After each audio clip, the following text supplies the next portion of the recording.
Porque existe doce. Porque existe doce? É. Porque tem o salgado. Então, porque existem os dinossauros.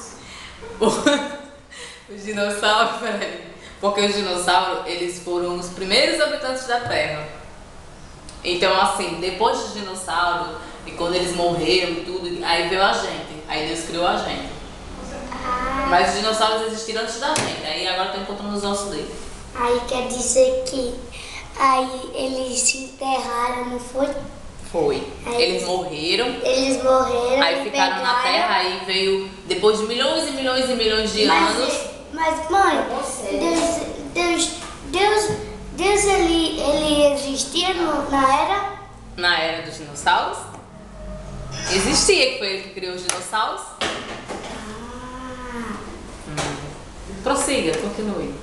Aí quer dizer que os dinossauros, aí os ossos nós estamos nos ossos dele, não é? Exatamente. Embaixo da terra. Uhum. E aí? E aí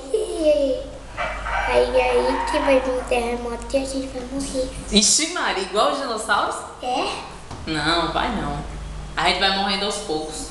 Ah, os poucos. É, Quando todo mundo terminar de crescer e ficar velhinho aí, morre. exatamente. Você é pequenininho ainda, tem muitos anos pela frente.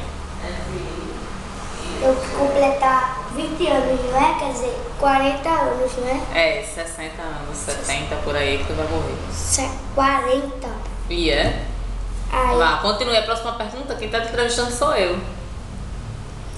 Qual a próxima tô pergunta? cansada, eu vou pra cama.